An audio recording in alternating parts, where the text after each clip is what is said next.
નમસ્તે વિદ્યાર્થી મિત્રો, આજે આપણે નવા ચેપ્ટરની શરૂઆત કરીએ છીએ અને ચેપ્ટરનું નામ તમે અગાઉથી જ બધાએ વાંચી લીધું હશે, બરાબર છે ને? ચેપ્ટર નંબર 7 પી બ્લોક એલિમેન્ટ એટલે પી વિભાગના તત્વો.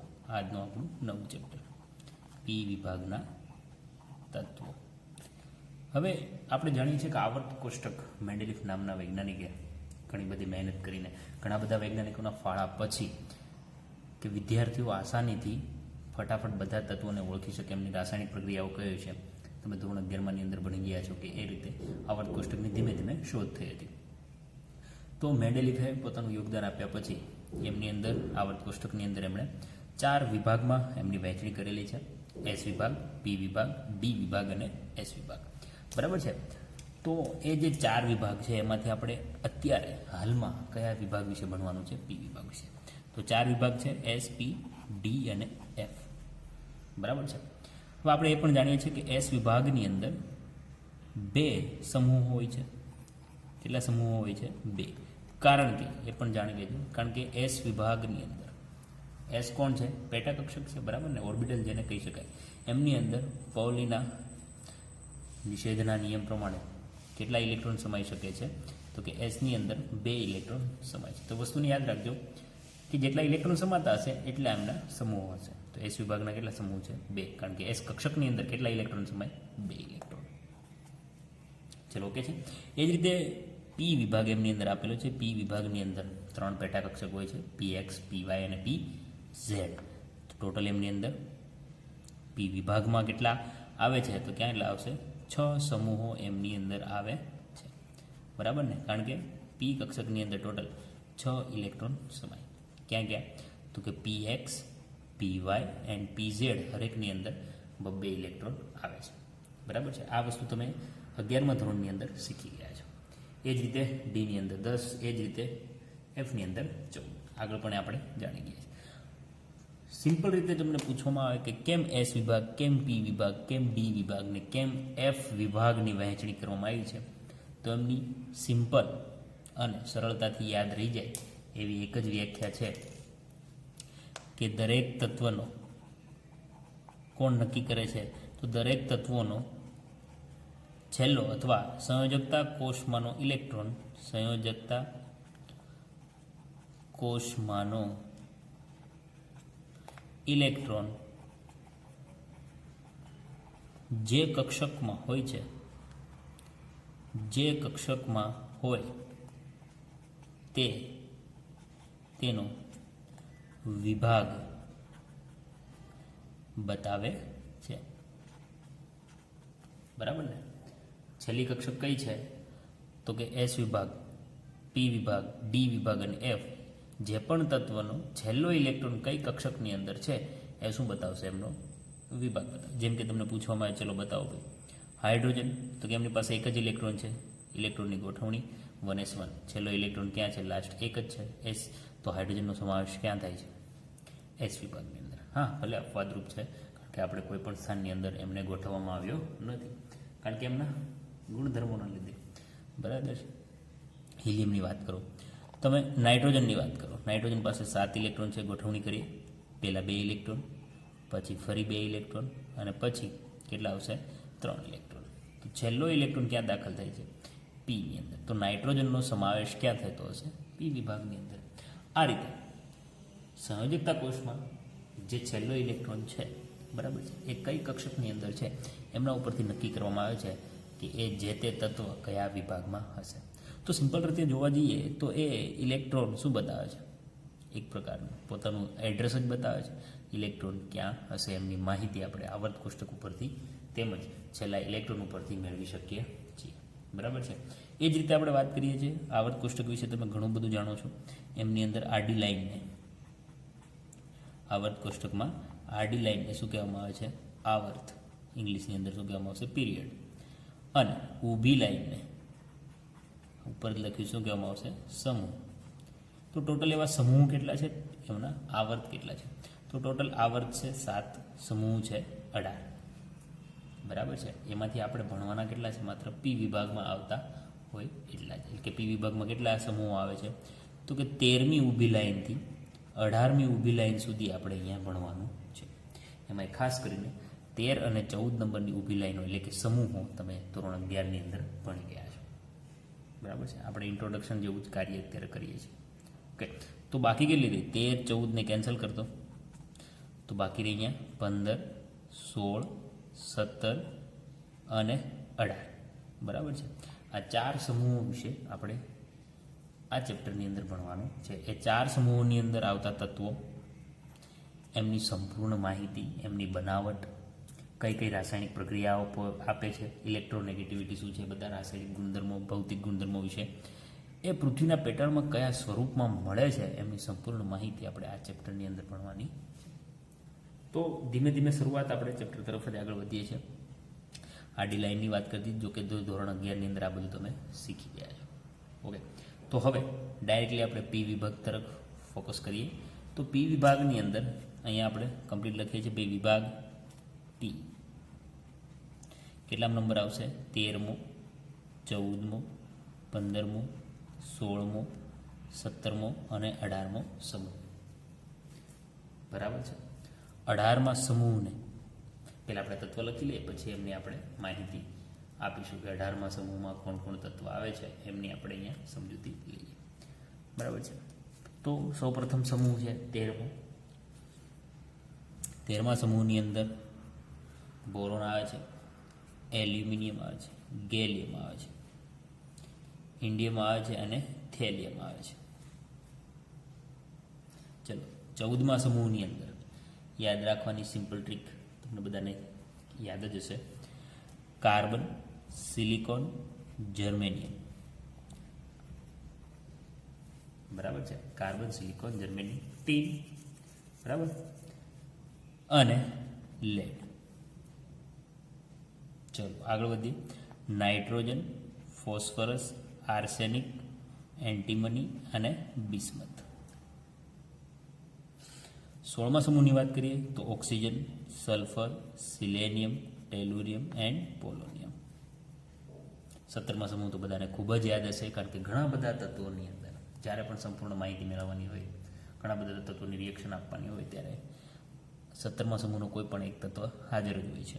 તો ફ્લોરિન, ક્લોરિન, બ્રોમિન, આયોડિન અને એટીસ્ટાઇન. બરાબર ને. 18મા સમૂહની વાત કરીએ તો હિલિયમ ઉપર આવે છે, એટલે કે હાઇડ્રોજન આગળ હોય છે પ્રથમ લાઇનની અંદર, એટલે કે આવર્તની અંદર 2 સભ્યો હોય છે. બરાબર ને. આ કઈ થઈ જશે? બીજો આવર્ત. મતલબ હાઇડ્રોજન અને હિલિયમ n બરાબર 1માં છે. n કોણ છે? મુખ્ય ક્વોન્ટમ આંક. મુખ્ય ક્વોન્ટમ આંક શું બતાવે છે? આવર્તની સંખ્યા. આવર્તની સંખ્યા મતલબ કે નાઇટ્રોજનની આપણે જે ઇલેક્ટ્રોન લખેલા છે 1s2 2h2 2p3, એમાં પ્રથમ લાઇન મતલબ આ નાઇટ્રોજનનું પરમાણુ કેન્દ્ર, આ પ્રથમ લાઇન જ્યાં ઇલેક્ટ્રોન મળવાની સંભાવના છે એને શું કહેવામાં આવશે? n બરાબર 1. n બરાબર 1માં કેટલા ઇલેક્ટ્રોન છે? 2. તો 2 ડોટ કરી દઉં છું અહીંયા. પછી એ શું થઈ ગયું? તો કે જે n બતાવે છે થઈ ગયું અહીંયા પેલો 1 છે, એ શું બતાવે છે? પહેલી લાઇન. પછી બીજી લાઇન છે, તો અહીંયા બીજી લાઇન આવશે, એ થઈ ગઈ n બરાબર 2. એમની અંદર n બરાબર 2માં કેટલા ઇલેક્ટ્રોન છે? તો જ્યાં જ્યાં 2 દેખાય છે તમને બધા ઇલેક્ટ્રોન, 5 ઇલેક્ટ્રોન બીજી લાઇનમાં, 4 ને 5 એ રીતે. બરાબર ને. તો મુખ્ય ક્વોન્ટમ બતાવે છે કક્ષાનું સ્થાન. બરાબર. પ્રથમ કક્ષા, દ્વિતીય કક્ષા, તૃતીય કક્ષા. ઓકે. તો એની સાથે આવર્ત કોષ્ટકમાં એ શું બતાવશે? આવર્તની સંખ્યા. મતલબ એ 1 છે તો પહેલો આવર્ત, 2 છે તો બીજો આવર્ત, તો આ થઈ ગયો બીજો આવર્ત, આ ત્રીજો, ચોથો, પાંચમો, છઠ્ઠો અને હજી 7માના તત્વો આપણે લખ્યા નથી, કારણ કે એમનું આપણું કઈ સિલેબસમાં છે નહીં. ઓકે. તો હિલિયમ બીજા આવર્તમાં છે.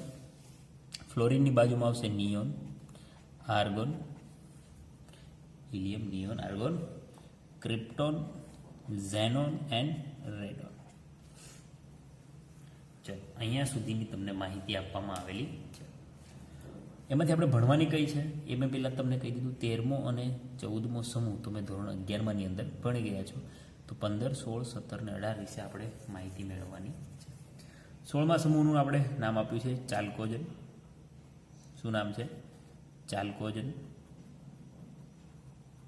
17મા સમૂહનું નામ તમે બધા જાણો છો, હેલોજન સમૂહ.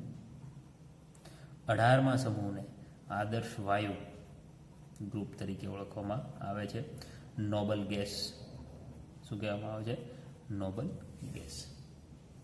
હવે એક ફેમિલીની વાત કરીએ તો 13મા સમૂહની અંદર આ એમની ફેમિલી છે. ફેમિલીનો હેડ પણ કોઈ હોઈ શકે, બરાબર. ઘરના વડીલ તરીકે કોણ છે? બોરોન. તો હરેક જે પ્રથમ સભ્ય છે એ ઘરનો વડીલ છે અને આ એમની ફેમિલી છે, બરાબર છે. તો આપણે 15મા સમૂહની અંદર નાઇટ્રોજન ફેમિલી વિશે ભણવાનું છે, એટલે કે નાઇટ્રોજન અને એમના તત્વો. 16મા સમૂહની અંદર ઓક્સિજન ફેમિલી એટલે ઓક્સિજન અને એમના તત્વો. આ રીતે તો આ જે વાત કરવામાં આવેલી છે સંપૂર્ણ માહિતી તમને મળી ગઈ છે, બરાબર છે. આ સમૂહ કે આ પી વિભાગ કેમ ખાસ છે આટલો બધો? તો કે એસ વિભાગની અંદર જોવા જાઓ તમને શું જોવા મળશે? ધાતુઓ.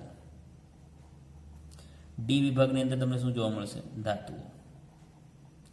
એફ વિભાગની અંદર મોસ્ટલી ધાતુઓ છે અને રેડિયો સક્રિય તત્વો છે. પણ પી વિભાગની અંદર તમને મિશ્રણ જોવા મળે છે. મિશ્રણ મતલબ દ્રાવણની, મિશ્રણ મતલબ ધાતુ, અધાતુ અને અર્ધધાતુ, મતલબ કોમ્બિનેશન બધું જ ભેગું છે, આમાં કોમ્બો છે. તો આપણે એ પણ ઓળખવું જરૂરી છે કે કોણ ધાતુ છે, કોણ અધાતુ છે, કોણ અર્ધધાતુ છે, બરાબર છે. તો એ માહિતી મેળવવા માટે હું અહીંયા થોડી એવી લાઈનો કરી દઉં છું અને તમને બતાવી દઉં છું કે કઈ ધાતુ છે, કઈ અર્ધધાતુ છે, બરાબર. તો લાઈન પહેલાં બ્લેક પેનથી કરું છું જેથી તમને વધારે યાદ રહે. તો સિમ્પલ રીતે આપણે જોવા જઈએ કઈ ધાતુ છે અને એમના વિશે માહિતી મેળવવી હોય તો આપણે ખાસ યાદ રાખવું પડે છે, બરાબર ને. તો આપણે અહીંયાથી શરૂઆત કરીએ છીએ. જે હું બ્લેક પેનથી બતાવું છું એ બધી કેવી થઈ જશે? મેટલ, બરાબર ને, જે ધાતુઓ છે. એલ્યુમિનિયમ, ગેલિયમ, ઇન્ડિયમ અને થેલિયમ, બરાબર. ત્યાંથી લઈને ટીન, થેલિયમ પણ આવી જશે, એટલે આ લાઈન આપણે થોડીક નીચે લઈ જઈએ છીએ. લેડ ધાતુ છે, બિસ્મથ પણ ધાતુ છે. એટલે આ જે ઝિગઝેગ આકાર સીડી ટાઈપની રચના બતાવું છું આ શું છે? ધાતુ. બ્લેક પેનથી જે બતાવેલી છે આ છે બધી ધાતુઓ. આવર્ત કોષ્ટકનો નિયમ છે, આપણે જાણતા છીએ કે ડાબીથી જમણી બાજુ, આ ડાબી બાજુ થઈ ગઈ, ડાબી બાજુ છે, આ જમણી બાજુ છે. ઉપરનો ભાગ છે એટલે કે ટોપ, નીચેનો જે ભાગ છે એ છે બોટમ. તમે આ ધોરણ 11ની અંદર આવર્ત કોષ્ટકની અંદર ભણ્યા હશો કે ડાબીથી જમણી બાજુ જઈએ એમ ધાત્વીય ગુણધર્મોમાં શું થાય છે? ઘટાડો. તો નીચેના ભાગની અંદર અહીંયા તમને ધાતુ જોવા મળશે. જેમ તમે છેડા તરફ જશો એમ શું થશે? અધાતુઓ જોવા મળશે. તો અધાતુ માટે રેડ પેનનો ઉપયોગ કરીએ છીએ. આ થઈ જશે અર્ધધાતુ, બરાબર ને. અધાતુની આપણે પછી વાત કરીએ, છેડા તરફ જતા જઈશું એમ. બોરોનથી અહીંયા આપણે લઈએ છીએ, અર્ધધાતુ વિશે વાત કરીએ આપણે, બરાબર. સિલિકોન, જર્મેનિયમ, ઝિગઝેગ આકાર છે એટલે આપણે એમનું પાલન કરીએ. આર્સેનિક અહીંયાથી પછી આગળ વાત કરીએ. એન્ટીમની પણ આવી જશે 15મા વિભાગની અંદર.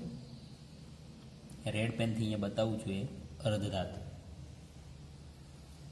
ટ્રાન્ઝિસ્ટર બનાવવા માટે ખાસ કરીને ઉપયોગમાં આવે છે. થોડી એવી અશુદ્ધિ ઉમેરીને આપણે ઘન અવસ્થા ચેપ્ટરની અંદર આમની વિશે વાત કરેલી છે.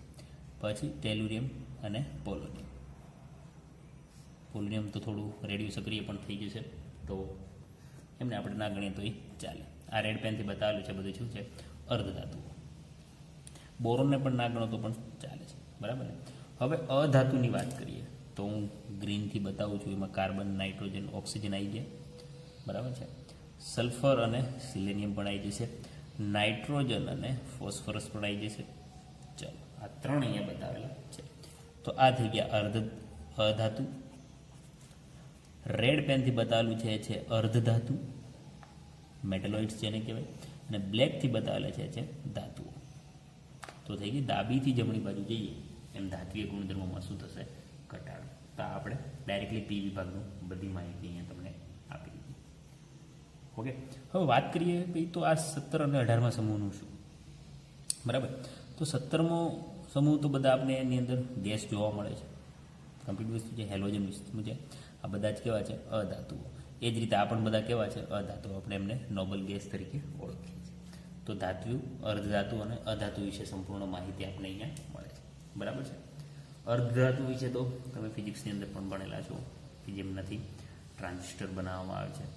પીએનપી, NPN જેવા, બરાબર. એ તમે આપણે ઘન અવસ્થાની અંદર પણ જોયા છે. અર્ધધાતુની અંદર સમૂહ 13 અને સમૂહ 15ની અશુદ્ધિઓ ઉમેરીને, એટલે કે ડોપિંગ પ્રક્રિયાથી તાત્વિય ગુણધર્મની અંદર વધારો કરી શકાય છે, બરાબર છે. હવે ઇલેક્ટ્રોન રચનાની વાત કરીએ તો બધાને એક એક સભ્યોને હું અહીંયા ઉપર લખું છું, જેથી આપણે એમની ઇલેક્ટ્રોન રચના સારી રીતે સમજી શકીએ. જો કે આપણે સિમ્પલ સરળતાથી યાદ રહે એવી જ આપણે ઇલેક્ટ્રોન રચના લખવી, જેને સામાન્ય ઇલેક્ટ્રોન રચના કહી શકાય, બરાબર છે. કેમ? કારણ કે વડીલ એટલે કે જે ઘરનો હેડ ઓફ છે, આપણે ફેમિલીની વાત કરીએ તો એક સભ્યની ઇલેક્ટ્રોન રચના તમને ખબર હશે તો એના ઉપરથી બધી જ ઇલેક્ટ્રોન રચના તમને ખબર પડી જશે. પણ એના માટે આપણે એકની ઇલેક્ટ્રોન રચના યાદ હોવી જોઈએ. તો પ્રથમ સભ્ય એટલે કે n બરાબર 2ની અંદર આવર્ત નંબર 2, 13માની અંદર પ્રથમ સભ્ય વડીલ કોણ છે? બોરોન. 14માની અંદર કાર્બન, 15માની અંદર નાઇટ્રોજન, 16મા સમૂહની અંદર ઓક્સિજન, 17મા સમૂહની અંદર ફ્લોરિન અને 18 કોણ છે? નિયોન. ઉપરના પ્રથમ કેમ નથી લખ્યા? તો કે ભાઈ હાઇડ્રોજન અને હિલિયમ શું છે? બહુ જ અઘરા હોય છે, અપવાદ તરીકે લેવામાં આવે છે, કારણ કે એમની ઇલેક્ટ્રોન રચના થોડી અટપટી છે. તો જે કોમન થાય છે એમને આપણે ધ્યાનમાં લઈશું. ઓકે, તો બોરોન 5 ઇલેક્ટ્રોન છે બોરોન પાસે, કાર્બન પાસે 6, નાઇટ્રોજન પાસે 7, ઓક્સિજન પાસે 8, ફ્લોરિન પાસે 9 અને નિયોન પાસે 10. એમની ઇલેક્ટ્રોન રચના નીચે લખીએ છીએ. તો બધાની અંદર 1h2 કોમન હશે, બરાબર ને? કારણ કે પ્રથમ જ ઇલેક્ટ્રોન ક્યાં જશે? 1h2 2h2. તમે એક રમ તો જોયો જ હશે, પેલી તીરવાળી. ધોરણ 11ની અંદર બતાવવામાં આવે છે આ રીતની તીર. ઇલેક્ટ્રોન સૌ પ્રથમ ઓછી ઉર્જાવાળી કક્ષકની અંદર દાખલ થાય છે. તો 1h2 બધાની અંદર કોમન છે એટલે હું લખતો નથી, ડાયરેક્ટ અહીંયાથી બતાવું છું. 2h2 2p1. એ જ રીતે 2h2 2p2, 2h2 2p3, 2h2 2p4. 9 electron છે તો 9 ઇલેક્ટ્રોનનો ગોઠવીએ. 2h2 2p5 અને અહીંયા આવશે 2h2 2p6. 1h2 બધાની અંદર કોમન, 2 4 ને 1 5, 2 4 ને 2 6. એ જ રીતે પી કક્ષકની અંદર એક એક ઇલેક્ટ્રોન દાખલ થાય છે અને આપણે વ્યાખ્યા પણ એ જ આપી હતી કે હરેક તત્વનો છેલ્લો ઇલેક્ટ્રોન ક્યાં દાખલ થતો હશે? પીમાં. એટલા માટે જ આ બધા તત્વોનો સમાવેશ ક્યાં કરવામાં આવ્યો છે? પી વિભાગમાં. તો કોમન જોવા જઈએ તો 1h2 ને આપણે ગણતા નથી. બધાની અંદર જો 2h2 2p, 2h2 2p, 2h2 2p common આવે છે, બરાબર ને? તો જે કોમન આવે છે અને મુખ્ય ક્વોન્ટમાંક શું છે? 2. એ જ રીતે બોરોનની નીચે આવે છે એલ્યુમિનિયમ. તો એમનો મુખ્ય ક્વોન્ટમાંક કેટલો થઈ જશે? 3. તો આપણે એમને શું બતાવી દઈએ? પછી 4 આવશે, પછી 5 આવશે, પણ ઇલેક્ટ્રોન રચના પાછળની બદલાતી નથી. તો આપણે ડાયરેક્ટ n વડે સામાન્ય ઇલેક્ટ્રોન રચના, સામાન્ય ઇલેક્ટ્રોન રચના શેના વડે બતાવી દઈએ? n. 1 2 3 4 શું બતાવશે? આવર્તની સંખ્યા, આડી લાઈનની સંખ્યા. 2 આવશે મતલબ બીજો આવર્ત, 3 આવે ત્રીજો આવર્ત, 4 આવે ચોથો આવર્ત. કોણ કોમન છે? s. તો અહીંયા s મૂકી દઈએ. હરેક એસની અંદર કેટલા ઇલેક્ટ્રોન છે? તો બધા એસની અંદર 2 ઇલેક્ટ્રોન છે. તો સામાન્ય ઇલેક્ટ્રોન રચનાની અંદર NH2. NPની અંદર તો કે 1 થી લઈને 2 3 4 5 ને 6. તો NP કોમન છે પણ એમની અંદર ઇલેક્ટ્રોનની સંખ્યા બદલાય છે ક્યાં સુધી? 1 થી લઈને 6 સુધી. તો સામાન્ય ઇલેક્ટ્રોન રચના કોની? પી વિભાગના તત્વોની કેટલી થઈ જશે? NH2 ફિક્સ રહેશે, NP 1 થી લઈને 6 સુધી. બરાબર છે? એક ઉદાહરણ પણ તમે લઈ શકો છો. જેમ કે એલ્યુમિનિયમનું આપણે ઉદાહરણ લેવા જઈએ. એલ્યુમિનિયમ, બરાબર છે? એલ્યુમિનિયમ પાસે ટોટલ કેટલા ઇલેક્ટ્રોન છે? તો એ પણ આપણે ગણતરી હોવી જોઈએ.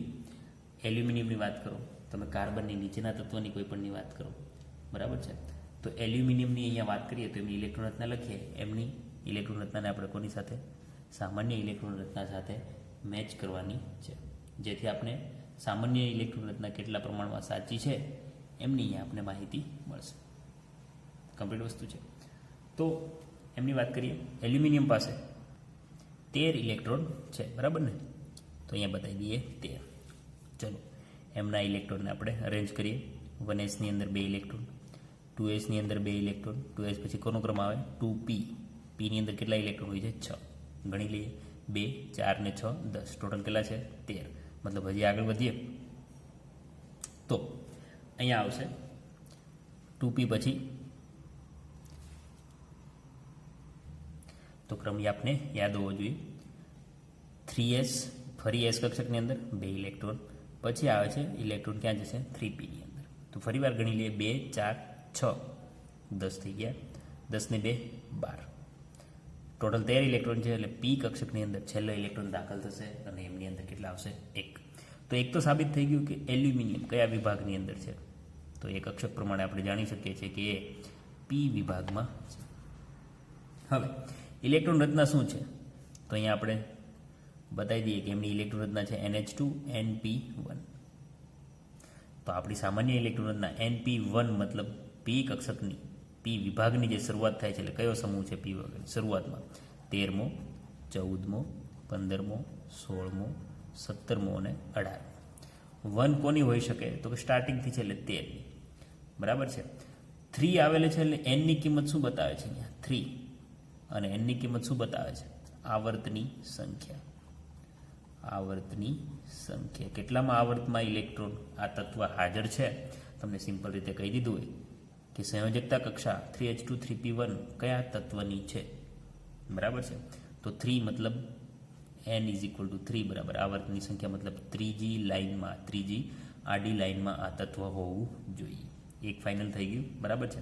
પછી લાસ્ટ ઇલેક્ટ્રોન ક્યાં દાખલ થાય છે તો પી કક્ષકની અંદર, મતલબ કે આ તત્વ પી વિભાગમાં હોવું જોઈએ. પછી આવો સામાન્ય ઇલેક્ટ્રોન રચના ઉપર કે સામાન્ય ઇલેક્ટ્રોન રચના શું છે તો કે NH2NP1. 1 કોનું હોય તો સ્ટાર્ટિંગ એટલે કે 13મા સમૂહની. તો અહીંયા આપણે સિમ્પલ તે સમજાવી શકીએ કે આમની છે NH2NP1, આમની થઈ જશે NH2NP2, બરાબર ને. આમની થઈ જશે NH2NP3, NH2NP4, NH2NP5 and NH2NP6. તો 1 કોની હશે 13મા સમૂહની ત્રીજા આવર્તની અંદર સભ્ય રહેલો છે, તત્વ રહેલું છે. કોણ છે એલ્યુમિનિયમ. તો આ રીતે આપણે નક્કી કરી શકીએ છીએ, બરાબર છે. તો આપણે હરેકની વાત કરી દીધી અહીંયા, પણ આપણે શરૂઆત ક્યાંથી કરવાની છે સમૂહ 15થી. પછી આપણે જોઈશું 16મો, પછી જોઈશું 17મો અને પછી લાસ્ટની અંદર જોઈશું 18. તો હવે ચેપ્ટરની શરૂઆત કરીએ આપણે, બરાબર છે. તો આપણે શરૂઆત કરીએ સમૂહ 15થી. સમૂહ 15ની અંદર માત્ર કેટલા સભ્યો રહેલા છે, ઓકે. તો સમૂહ 15ની અંદર હવે હું આડી લાઇનમાં લખું છું, પણ છે તો ઊભી લાઇનમાં જ. નાઇટ્રોજન, ફોસ્ફરસ, આર્સેનિક, એન્ટીમની અને લાસ્ટમાં છે બિસ્મથ. પ્રાપ્તિ સ્થાનની ને એમની બધી આપણે વાત કરીશું, કયા કયા સ્વરૂપમાં આપણે મળે છે એમની પણ આપણે વાત કરવાની છે. પણ એ બધી માહિતી આપણે બુકની અંદર પણ આપેલી છે અને થિયોરિટિકલ છે. આમાંથી વધારે પ્રમાણમાં પૂછવામાં આવે છે. ચલો હવે પૂછવામાં આવશે કે ભાઈ આ હેડ ઓફ ફેમિલી કોણ છે. તો હેડ ઓફ ફેમિલી કોણ છે નાઇટ્રોજન. તો નાઇટ્રોજન ફેમિલી વિશે આપણે જાણવાનું છે, બરાબર છે. સૌ પ્રથમ તો પ્રાપ્તિ સ્થાન શોર્ટમાં અહીંયા આપણે લખી દઈએ, પછી આગળ એમના ગુણધર્મો વિશે વાત કરીએ. નાઇટ્રોજન આપણે જાણીએ છીએ વાતાવરણની અંદર આપણને સિમ્પલ રીતે 78% જેટલો હાજર છે નાઇટ્રોજનના આપણને સ્વરૂપમાં એ મળી આવે છે. તો નાઇટ્રોજન ઘણી બધી રીતે વાતાવરણની અંદર ગેસ સ્વરૂપમાં હાજર છે. તો નાઇટ્રોજન ગેસ સ્વરૂપમાં 78% વાતાવરણની અંદર હાજર છે, બરાબર છે. હવે વાત કરીએ આગળના તત્વની, એટલે કે ફોસ્ફરસની. તો આપણે નાઇટ્રોજનનું જ કામ થઈ ગયું. ફોસ્ફરસની પૃથ્વીના પોપડામાંથી નાઇટ્રોજન ઘણા સ્વરૂપમાં મળી આવે છે, બરાબર. પછી ફોસ્ફરસનું થોડુંક જોઈએ. નાઇટ્રોજનને આપણે બીજા ક્ષાર સ્વરૂપમાં પણ sodium nitrate NaNO3, sodium nitrate નામ યાદ રાખજો. આમને ચીલી સોલ્ટ પીટર તરીકે ઓળખવામાં આવે છે. કાચી ધાતુની વાત કરવામાં લાસ્ટ લેક્ચરની અંદર આપણે કાચી ધાતુ વિશે માહિતી મેળવી. તો NaNO3 સ્વરૂપમાં ત્યાં પણ નાઇટ્રોજન હાજર છે અને ચીલી સોલ્ટ પીટર તરીકે ઓળખવામાં આવે છે. પછી આવે છે KNO3 પોટેશિયમ નાઇટ્રેટ, એમની અંદર પણ નાઇટ્રોજન છે. એમને ઇન્ડિયન સોલ્ટ પીટર તરીકે ઓળખવામાં આવે છે. MCQની અંદર પૂછવામાં આવે તો આપણે એ બાબતનું અહીંયા ધ્યાન રાખવાનું છે. ઇન્ડિયન સોલ્ટપીટર. તો નાઇટ્રોજનની વાત થઈ ગઈ. ફોસ્ફરસ, બરાબર ને, એની કાચી ધાતુનું નામ એપેટાઇટ છે. એપેટાઇટ ખનિજ તરીકે ઓળખવામાં આવે છે, બરાબર ને.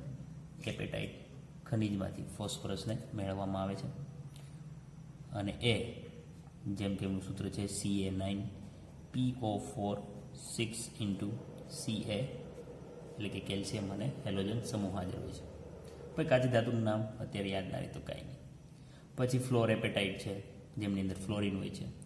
ફોસ્ફરસ પ્રાણી વનસ્પતિના બંધારણમાં ઘટકમાં એમનો ભાગ છે. પછી આગળ વાત કરીએ આર્સેનિકની, બરાબર ને. ફોસ્ફરસની આપણે અંદર એમની અંદર ઈંડાની સફેદીને એવું બધું એમની અંદર પણ આપણે મળે, ફોસ્ફોપ્રોટીન સ્વરૂપે મળી આવે છે. આર્સેનિકની વાત કરવા જઈએ તો આર્સેનિકની કાચી ધાતુ છે અને એ મળી આવે છે S4S4, એટલે કે સલ્ફાઇડ સ્વરૂપમાં રીઅલ્ગર તરીકે ઓળખવામાં આવે છે. રીઅલ્ગર જ્વાળામુખી પ્રદેશોની અંદર આર્સેનિકનું પ્રમાણ વધારે હોય છે. એ જ રીતે એ મળી આવે છે H2S3 ઓર્પિમેન્ટ તરીકે ઓળખવામાં આવે છે. શું કહેવામાં આવશે? ઓર્પિમેન્ટ. એ જ રીતે આયન સ્વરૂપમાં પણ મળી આવે છે FeASH2 આર્ગેનોપાયરાઇટ તરીકે ઓળખવામાં આવે છે, બરાબર ને. એન્ટીમનીની વાત કરીએ તો પૃથ્વીના પેટાળમાં એ પણ સારી રીતે મળી આવે છે. એન્ટીમની SbS3 Sb2S3, એટલે કે સ્ટીબાઇન. પછી Hb2O4, એટલે કે ઓક્સાઇડ સ્વરૂપમાં એન્ટીમની ઓર છે. હવે આમની પ્રોસેસ તો આપણે લાસ્ટ લેક્ચરની અંદર અને તેમજ લાસ્ટ ચેપ્ટરની અંદર બધું જાણી ગયા છે કે જમીનમાંથી કાઢવા પછી એનું નિષ્કર્ષણ થશે, એમની રિફાઇનિંગ કરવામાં આવશે, બરાબર ને. ઓક્સાઇડ સ્વરૂપને રિડક્શન કરવામાં આવશે. બિસ્મથ Bi2S3, બરાબર ને, બિસ્મુથાઇન તરીકે મળી આવે છે. એમની કાચી ધાતુનું નામ છે બિસ્મુથાઇન. પછી બિસ્માઇટ છે, એમની કાચી ધાતુનું નામ બિસ્માઇટ Bi2O3. ઘણી બધું છે, બધા યાદ ન રહે તો કંઈ નહીં, અમુક નામ યાદ રહી જાય તો એ બહુ મોટી વાત છે, બરાબર છે. એક્ઝામની અંદર ડાયરેક્ટલી પૂછવામાં આવે તો આપણે નામ ઉપરથી એમને ઓળખી જઈએ છીએ. ઓકે, હવે એમના થોડાક ભૌતિક ગુણધર્મો અને રાસાયણિક ગુણધર્મો પર યાદ નજર નાખીએ. ભૌતિક ગુણધર્મોની અંદર શું જોવાનું હોય છે? તો ભૌતિક ગુણધર્મોની અંદર એમનું પરમાણુય કદ, બરાબર છે. ઇલેક્ટ્રોનેગેટિવિટી, મતલબ કે એમની વિદ્યુત ઋણતા શું છે. ધાત્વીય ગુણધર્મો શું છે? તો આવર્ત કોષ્ટકની અંદર આપણે જે ભણ્યા છે ડાબીથી જમણી બાજુ જતા કદમાં વધારો ઘટાડો જે થાય છે, બરાબર ને. કદ ઘટે છે, ઉપરથી નીચે તરફ આવતા કદમાં વધારો થાય છે. થોડુંક એમના કારણો વિશે પણ આપણે માહિતી મેળવીએ. તો સમૂહ 15ની અંદર હવે એન્ટર થઈ જ ગયા છે, તો ધીમે ધીમે એમની માહિતી આપણે મેળવી લઈએ, બરાબર છે. તો આગળ વધીએ સમૂહ 15ની અંદર. સમૂહ 15 કમ્પ્લીટ વસ્તુ છે. ઓકે, તો સૌપ્રથમ નેચરમાં કઈ રીતે મળે છે, કયા સ્વરૂપમાં મળે છે, એમની આપણે માહિતી મેળવીએ. ઇલેક્ટ્રોન રચના બધાને યાદ હોવી જોઈએ. સમૂહ 15ની NH2NP3 સામાન્ય ઇલેક્ટ્રોન રચના, બરાબર છે. અહીંયા તત્વ લખતા જઈએ છીએ નીચેના ભાગની અંદર. અહીંયા એમનો કઈ રીતે એમનો સ્વભાવ કેવો છે, મતલબ એમની અવસ્થા કઈ છે, વાતાવરણમાં કઈ રીતે મળશે આપણને, અને કયા સ્વરૂપમાં મળશે, બરાબર, એમની માહિતી અહીંયા આપણે લખતા જઈએ. તો પ્રથમ સભ્ય છે જે ફેમિલી તરીકે ઓળખાય છે એ છે નાઇટ્રોજન. એન એમની સંજ્ઞા છે. શું છે? નોન મેટલ, બરાબર, એટલે શું છે? અધાતુ છે. અને વાતાવરણમાં N2 અને ગેસ સ્વરૂપમાં એ મળી આવે છે. કમ્પ્લીટ વસ્તુ છે. ચાલો આગળ વધી. ફોસ્ફરસ P સંજ્ઞા વડે બતાવવામાં આવે છે. એ પણ અધાતુ છે. P4 સ્વરૂપમાં મળશે, બરાબર ને. સિંગલ ફોસ્ફરસ મળતો નથી અને કેવો છે? સોલિડ અવસ્થાની અંદર મળે છે. મતલબ એક સાથે 4 ફોસ્ફરસ એકબીજા સાથે બંધ બનાવીને જોડેલા છે, એટલે કે P4 સ્વરૂપમાં આપણે જમીનમાંથી મળે છે. આર્સેનિકની વાત કરીએ, એમની સંજ્ઞા છે S. અર્ધધાતુ છે, હમણાં જ આપણે વાત કરી, અર્ધધાતુ છે. S સ્વરૂપમાં જ મળશે, ધાતુ છે, અર્ધધાતુમાં. એન્ટીમની Sb તરીકે, એ પણ અર્ધધાતુ છે. Sb સ્વરૂપમાં સિંગલ અવસ્થામાં જ મળશે. બિસ્મથ ધાતુ છે, આપણે જાણીએ છીએ, પણ સ્વભાવ થોડોક ઓછો છે. ધાત્વિક ગુણધર્મ એમ કેવું છે? ઓછું, એટલે કે ધાત્વિય જ લખીએ આપણે ધાતુ સ્વરૂપમાં બિસ્મથ. આ લાસ્ટ જે બધી છે આ કઈ અવસ્થામાં છે? ઘન અવસ્થામાં આપણે પૃથ્વીના પેટાળમાંથી મળી આવે છે. બરાબર છે. હવે આમની ઓક્સિડેશન અવસ્થા વિશે જો વાત કરીએ આપણે, ઓક્સિડેશન અવસ્થા મતલબ આપણે જાણીએ છીએ કે જ્યારે કોઈ બીજા તત્વો સાથે રિએક્શન કરશે ત્યારે ઇલેક્ટ્રોન ગુમાવી ઇલેક્ટ્રોન મેળવે છે, એ પ્રમાણે એમની વૃત્તિ. બરાબર છે. તો એ કઈ રીતે ઇલેક્ટ્રોન ગુમાવે છે? નાઇટ્રોજનની બાબતની અંદર વાત કરીએ આપણે તો નાઇટ્રોજન બાહ્ય કક્ષાની અંદર બધા તત્વોની અંદર શું છે? 3 અને 2 5 ઇલેક્ટ્રોન રહેલા છે. પણ નાઇટ્રોજન પાસે ડી કક્ષક અવેલેબલ નથી. બાકી બધા જ તત્વો પાસે ડી કક્ષક અવેલેબલ છે. ડી કક્ષકનું શું મહત્વ છે? તો કે આમને જ્યારે નાઇટ્રોજનને વધારે બંધ બનાવવા હશે તો ઇલેક્ટ્રોનને પોતાને એક સ્થાન આપવું પડશે કે એમને ઇલેક્ટ્રોનને રાખવા માટે જગ્યા હોવી જોઈએ. એ નાઇટ્રોજન પાસે હશે નહીં. જ્યારે બાકીના સભ્યો પાસે ડી કક્ષક અવેલેબલ હોવાના લીધે એ બીજા તત્વો સાથે ફટાફટ બંધ બનાવી શકે છે. તો નાઇટ્રોજનની અંદર વાત કરીએ તો એમની ઓક્સિડેશન અવસ્થા -3 એટલે કે નેગેટિવ વિદ્યુત ઋણતા ધરાવતું તત્વ છે. તો ઇલેક્ટ્રોન આકર્ષી શકે છે અથવા ઇલેક્ટ્રોન 5 ગુમાવી દેશે તો એમની ઓક્સિડેશન અવસ્થા થઈ જશે +5. ફોસ્ફરસ અને આર્સેનિક બંનેનો અહીંયા કમ્બાઈન લખીએ છીએ કારણ કે સ્વભાવ બંનેનો અને ડી કક્ષક અવેલેબલ હોવાથી એમની ઓક્સિડેશન ઉષ્ણતા -3, +3 અને +5 સુધી વિસ્તૃત થઈ શકે છે. બરાબર. હવે એન્ટીમનીની વાત કરીએ Sbની તો એ +3 અને +5 કારણ કે નીચે જેમ જતા જશો એમ વિદ્યુત ઋણતામાં શું થશે? ઘટાડો. વિદ્યુત ઋણતા મતલબ સહસંયોજક બંધમાં જે ઇલેક્ટ્રોનની ભાગીદારી થઈ છે એમને આકર્ષવાની ક્ષમતા. ઓકે. સહસંયોજક બંધમાં ઇલેક્ટ્રોનની ભાગીદારી જે થઈ છે એ બંને ઇલેક્ટ્રોનને આકર્ષવાની ક્ષમતા એને શું કહેવામાં આવશે? વિદ્યુત ઋણતા. મતલબ એક પરમાણુ છે A અને એક છે B, બંને એક ઇલેક્ટ્રોનની ભાગીદારીથી શું કર્યો? બંધ બનાવ્યો. પણ ઇલેક્ટ્રોન આ બે ઇલેક્ટ્રોન કોણ વધારે આકર્ષી શકે છે? માનો કે બીનું આકર્ષણ વધારે છે તો એમના તરફ આકર્ષાયેલ રહેશે આ બંને ઇલેક્ટ્રોન. તો બી એ કરતાં શું થઈ ગયું? વિદ્યુત ઋણ ઘટાડો. તો જેમ નીચે તરફ આવો છો એમ વિદ્યુત ઋણતામાં ઘટાડો થાય છે. કેમ? તો કે પરમાણુ કદ ઉપર આધાર રાખે છે.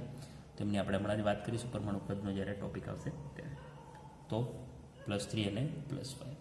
બિસ્મથની વાત કરવામાં આવશે તો એમની અંદર માત્ર કઈ હશે? +3. આ છે એમની ઓક્સિડેશન અવસ્થા. ચલો, એ તો વાત થઈ ગઈ. આગળ વાત કરીએ હવે ભૌતિક ગુણધર્મોની અંદર. ભૌતિક ગુણધર્મોની અંદર પ્રથમ આપણે જોઈએ છે પરમાણુય કદ.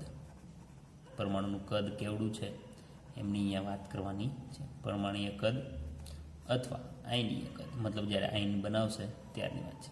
હવે એ તો ધોરણ 11ની અંદર આપણે ભણી ગયા છે કે સમૂહમાં ઉપરથી નીચે તરફ આવીએ પરમાણુ કદમાં શું થશે? તો સમૂહમાં ઉપરથી નીચે તરફ આવતા પરમાણુ કદની અંદર શું થાય છે? વધારો થવાનું કારણ શું છે? તો કે નવો ઇલેક્ટ્રોન ક્યાં દાખલ થશે? નવી કક્ષામાં. બરાબર ને? નાઇટ્રોજન માટે જો વાત કરવા જઈએ તો n = 1.